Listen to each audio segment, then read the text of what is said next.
What is up, everyone? Welcome back to another video today, and in this video we are doing the 54th installment of Random Model Airports. Today we're going to be doing the Eugene Airport. Thank you to Aviation Nation for suggesting this airport. If you have any new suggestions for new Random Model Airports, please leave them in the comments below.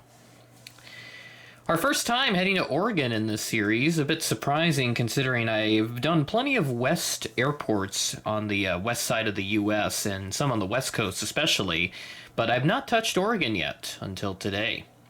So we've got a nice small airport here. It kind of reminds me of Missoula that I did on episode 44, and that one did pretty well in viewership, which is pretty interesting. It's really inconsistent with how the Random Model Airports perform, but anyway, let's go and take a look at the airport's brief history.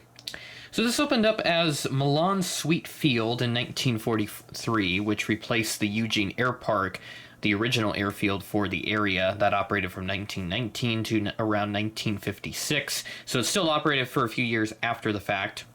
The Army Air Corps took over this airfield as well during the Second World War, as was the case for a lot of airports that I've covered on this series. United Airlines was the first to serve Eugene in 1944. They started out with the very famous Douglas DC-3. Other notable carriers that have served Eugene over the years: Air West, along with its successors of Hughes Air West, Republic, and Northwest. Frontier, Cascade Airways, which was a local service carrier, PSA, and Continental have all come through here over the years. Now today we've got our legacy carriers, and we have Southwest and Allegiant and Alaska operating here as of today.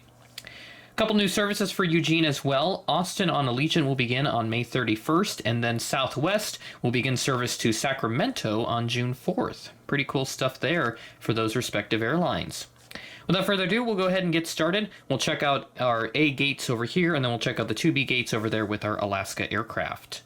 Starting off at Gate Alpha 1, we have this American Airbus A320 with the CFM engines. This aircraft arrived in from Dallas-Fort Worth as Flight 1687, arriving in at 10:18 p.m., delayed from a 9:05 p.m. scheduled arrival, so we're looking at a delay of an hour and 13 minutes for this aircraft.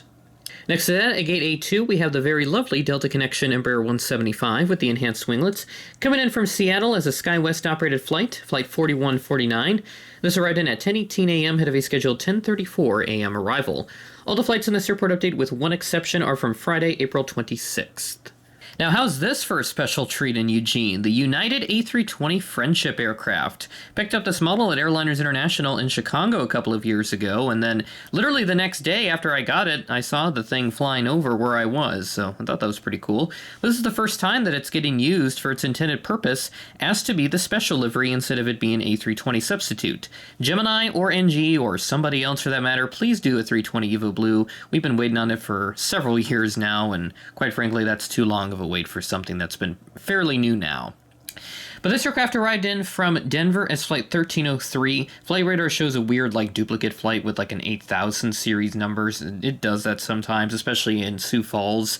It's a weird glitch on the schedule for some reason. But so I took the 1303 flight number because that sounded more applicable. This arrived in at 9:40 p.m., ahead of a scheduled at 9:46 p.m. arrival. Moving into our low-cost carriers, at Gate Alpha 5, we have this Allegiant A320. This came in from Phoenix Mesa as Flight 638, arriving in at 9:59 a.m., ahead of a scheduled 10:24 a.m. arrival, ahead of schedule by 25 minutes here.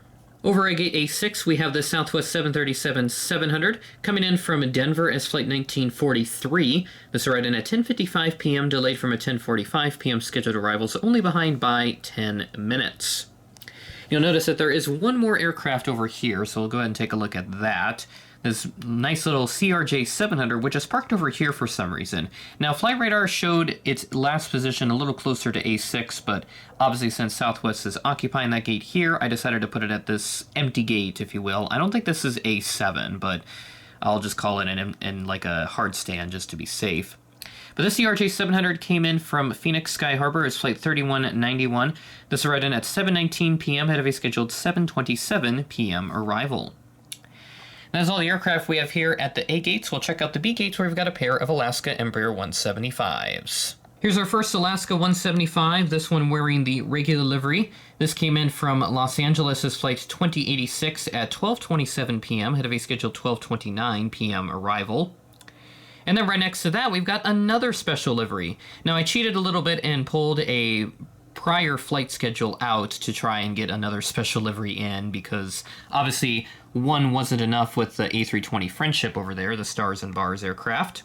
So the Honoring Those Who Serve Embraer 175, this came in on Thursday, April 25th from Seattle as Flight 2008. This running at 5:32 p.m., head of a scheduled 5:35 p.m. arrival. And that'll do it for this Random Model Airport update. Number 54 in the series and our first in the state of Oregon.